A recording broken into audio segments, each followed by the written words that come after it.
Bonjour à tous, bienvenue dans ce Good Morning Market du 29 novembre. J'espère que vous allez bien, que vous avez bien dormi, que vous allez pouvoir analyser les marchés avec moi avant l'ouverture de la bourse et des marchés en général.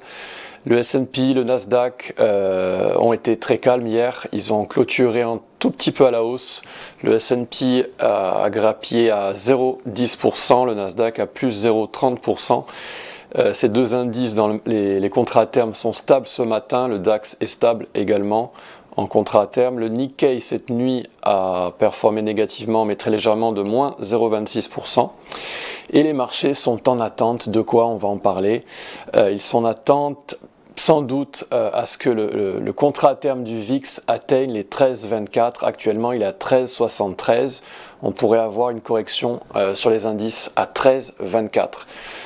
Les indices, les actions attendraient une correction avant un rallye éventuel de fin d'année. On a la Fed qui parle dans 14 jours. Bitcoin est dans un biseau en période assez courte, en 4 heures, sous la barrière absolument essentielle à franchir pour les bulls, qui est située à 39,41K en dollars. C'est une barrière qui va être dure à franchir, mais si Bitcoin arrive à la franchir, on pourrait aller à 100 000 et après on a une cible à 136 000 dollars. Donc ça c'est pour le futur, on verra bien. Bitcoin et le marché des cryptos qui attend l'ETF, l'annonce de l'ETF qui devrait être située au plus tard le 10 janvier. On a la SEC qui devrait prononcer sa nouvelle le 10 janvier au plus tard, notamment concernant des ETF de ARK Invest et je me souviens plus du nom de l'institution, l'autre, je crois que c'est ProShares 21, quelque chose comme ça. Donc voilà, le pétrole, demain, on a une annonce de l'OPEP, l'OPEP+, qui a sa réunion qui a lieu demain. Souvenez-vous, elle avait été reportée du 26 au 30, et on s'attend à une réduction de la production pétrolière dans un environnement qui est assez récessif, donc attention des prix qui pourraient baisser. Mais le marché aime nous surprendre, donc on va voir là, la réunion a lieu donc demain. On a, comme je vous le disais, la Fed qui va annoncer sa prochaine annonce sur les taux directeurs dans 14 jours. Et on a ce site qui est très très intéressant, vous le connaissez sans doute. Et depuis hier, il y a eu des annonces de membres de la Fed. On a donc les investisseurs, les asset managers qui sont sondés par le CME qui prévoient une pause, donc ils sont en 99% à s'attendre à une pause. Et le chiffre intéressant, c'est ici, on est à 50% des investisseurs sondés qui s'attendent à une réduction des taux à partir de mai. Donc ça, c'est une information importante. Alors aujourd'hui, au niveau du calendrier économique, on a eu hier soir les stocks de barils qui sont ressortis à 0,82 millions contre moins 2 attendus. Donc c'était en territoire négatif, ce qui est positif pour l'économie, mais pas autant que ce qui était attendu, donc moins 2. Et donc je vous disais, demain on a l'OPEP qui parle. Donc aujourd'hui, on a le PIB américain à 14h30 heure française, et bien entendu, rendez-vous traditionnel pour les traders de pétrole, 16h30, les stocks de brut communiqués par l'EIA. Et aujourd'hui, on va parler du pétrole, parce qu'on va se préparer à ce qui pourrait se passer demain sur le marché du pétrole. Et vous vous souvenez de ces moyennes mobiles exponentielles calibrées sur des nombres de Fibonacci, 13, 21, 55, et la ligne rouge qui est la moyenne exponentielle de 100 unités, 100 périodes. Et en hebdomadaire, bon, on avait croisé à la hausse, c'était en 2020, et on a croisé à la baisse, on a fait une fausse cassure, on est remonté par-dessus la ligne rouge, et là on est en train de la pincer. En journalier, qu'est-ce qu'on a? Eh bien, on a ces moyennes mobiles qui ont croisé à la baisse. Donc on va voir ce qui va se passer demain, si ces moyennes mobiles vont se courber et revenir vers la ligne rouge, ou si on va accélérer à la baisse. On aura la réponse dans les semaines à venir. Alors, au niveau de mon analyse de Fibonacci, mon analyse géométrique, voilà ce qu'on a en mensuel, vous connaissez ce graphique. Tant qu'on ne descend pas sous les 58 $, on devrait monter à 160, uniquement à la condition indispensable à ce qu'on ne franchisse pas cette ligne des 58. Donc on est venu mécher cette petite, enfin, cette grosse ligne supérieure du canal baissier en macro, on a dû la mécher, et on va voir ce qui va se passer. En hebdomadaire, on a le même graphique, on a donc ce retracement de 50% qui a supporté les prix à la hausse.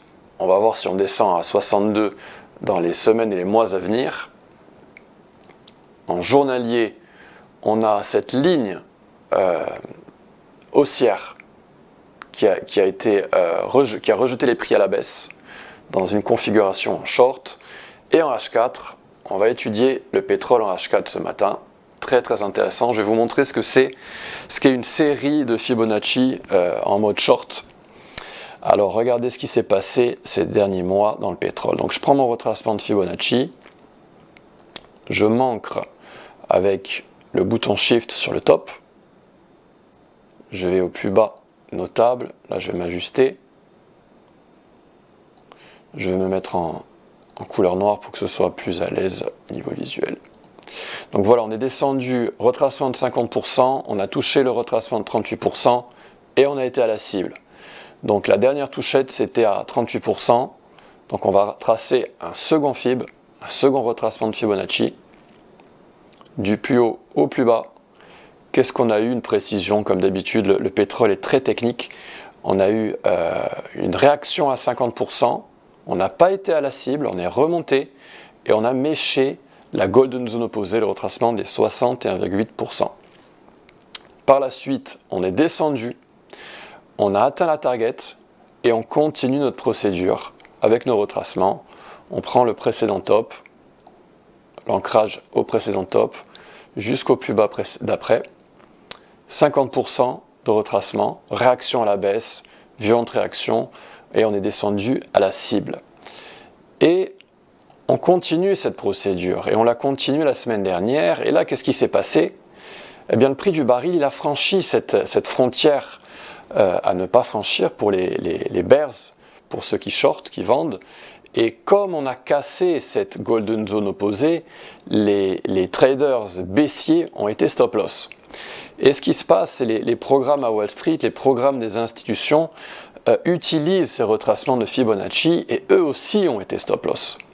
Et quand cette golden zone opposée, ce retracement en short de 61,8% est cassé, c'est un signal pour passer dans l'autre sens, pour basculer en long, en achat. Donc je reprends mon retracement de Fibonacci et cette fois-ci, je le trace à partir du plus bas, du creux récent jusqu'au plus haut récent. Et là, qu'est-ce qu'on a eu? On a les prix qui ont chuté, mais qui ont atteint cette zone de 61,8% et qui ont violemment rebondi. Par la suite, on a tergiversé, hein, le pétrole, il ne sait pas trop ce qu'il veut faire à cause de l'OPEP, de l'annonce, c'est une news importante. On est redescendu au retracement des 61,8% et on a rebondi à nouveau. Et on a cette forme de triangle sur les prix du baril, parce que le marché est en attente de cette réunion de l'OPEP, et on aura la réponse demain. De quel côté on va casser ce triangle, à la hausse ou à la baisse? Pour l'instant, on est dans des longs, on a résisté, les traders en long n'ont pas été stop loss, cette barrière n'a pas été franchie à la baisse, et donc on cible les 23,6% négatifs qui sont situés rapidement aux alentours des 84.